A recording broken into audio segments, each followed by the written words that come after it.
70 μέλη του Οδοντιατρικού Συλλόγου Σμύρνης επισκέφθηκαν το εινοποιείο κρασιών Δάφνης και Χλόη. Πραγματοποιήθηκε ξενάγηση στους χώρους του εινοποιείου, όπου εκεί είχαν την ευκαιρία να δοκιμάσουν το κρασί. Οι επισκέπτες έμειναν ευχαριστημένοι από την ποιότητά του και μάλιστα αρκετοί ήταν αυτοί που προμηθεύτηκαν κρασιά για να τα μεταφέρουν στη Σμύρνη. Να πούμε εδώ ότι το κτίριο έχει στηθεί και όλη η επιχείρηση έχει στηθεί στο brand name Δάφνης και Χλόη. Buradaki bütün bina ve bütün şarap ismi olarak Daphne ve Chloe olarak alıyor. Που είναι το πρώτο μυθιστόρημα στον κόσμο. Dünyada ilk roman söz konusu. Διαδραματίζεται το τρίτο μεταμυθιστόρημα. Buradaki İsa'dan 300 senesinde, 330 senesinde ben size söyledim. Στο νησί. Ada üzerinde ve özellikle burada, bulunduğumuz yerde. 2 χιλιόμετρα βόρεια της πόλης του, στον χώρο. Tam buralarda bir yerde. Είμαστε σε ένα χώρο γευσηγνωσίας. Buradaki şu anda bulunduğumuz yere özellikle şarap tatmak yeridir. Που έχει γίνει από παλιά αντικείμενα, ένας πολιτισμός μέσα από τα σκουπίδια. Bunu anlamanız gerekiyor. Çöplükten alınan bir kültür.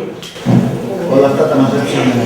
Her şey, oradaki gördüğünüz her şey ama her şey çoktan topladım. Ve bir sürü yerleri hazırladım. Bunun gibi. Buradaki gelişmeler özellikle şarapla ilgili. İtalya'da ve Fransız'dan gelen bir sürü insanlar. Yaz özellikle. Αυτό είναι το χρυσό βραβείο. Bu altın madalya almış Kaliforniya'dan. Είναι το βραβείο που λέμε το ασημένι που πήρε στην Καλιφόρνια και έχει μέσα ωκεανό, Φόξα, από άσπρα, από καλονί και λίγο ασέπτικο. ve birazcık sirtiko. Lakin şarap tutması daima alttan tutuyoruz. Yukarıda esi kalmaması gerekiyor. Koklamamız gerekiyor. Έχω έρθει πριν 8 χρόνια και ήρθα πάλι φέτος, την έχω δει πολύ καλύτερη. Gelecekler ve buradan şarap alacaklar. Okay. Έχουμε την εκδρομή μας που συνεχίζεται αύριο και μεθαύριο, ελπίζουμε να δούμε καλύτερα μέρη.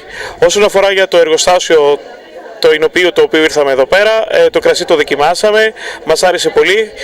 Πήραμε μαζί μας να το πάμε στην Τουρκία, ελπίζουμε να έρθουν και άλλοι για να αγοράσουν πάλι το κρασί. Συνεχίζεται με μεγάλη επιτυχία η επισκεψιμότητα των ξένων στο νησί μας αλλά και στο εινοποιείο μας, συγκεκριμένα από τα απέναντι παράλια. Αυτό μας χαροποιεί ιδιαίτερα γιατί προβάλλεται το νησί μας και τα τοπικά προϊόντα. Η νέα σχολική χρονιά το εινοποιείο μας θα είναι ανοιχτό στα σχολεία.